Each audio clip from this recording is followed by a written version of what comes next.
গত কয়েকদিন ধরে ডক্টর মোহাম্মদ ইউনূসকে নিয়ে যে বিভিন্ন পত্রিকাগুলো, দেশের দৈনিক পত্রিকাগুলো যেভাবে সংবাদ প্রচার করছে, সেটা জাতি হিসাবে আমাদের জন্য খুবই লজ্জার। কারণ তাকে এই দেশের মানুষ সবচেয়ে ভালোবাসত, একসময় বিশ্বাস করত।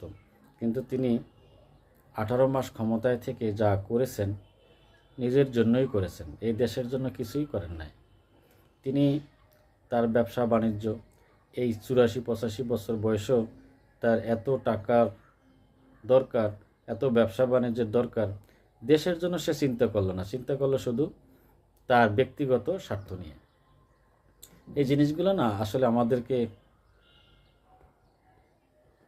গভীরভাবে চিন্তা করতে শেখায় যে আসলে কাকে আপনি ভালো বলবেন, তার এখন চাওয়া পাওয়ার কি আছে। অথচ দেখেন, তিনি তার নিজের স্বার্থ ছাড়া একটা কাজও করে নাই। যে নিজের যেগুলা পাওয়ার আকাঙ্ক্ষা ছিল জীবনে, সেগুলো সব সে নিয়ে এনেছে। এখন বাঙালি কি পাইলো না পাইলো সেটা তার মাথা ব্যথার বিষয়ও না।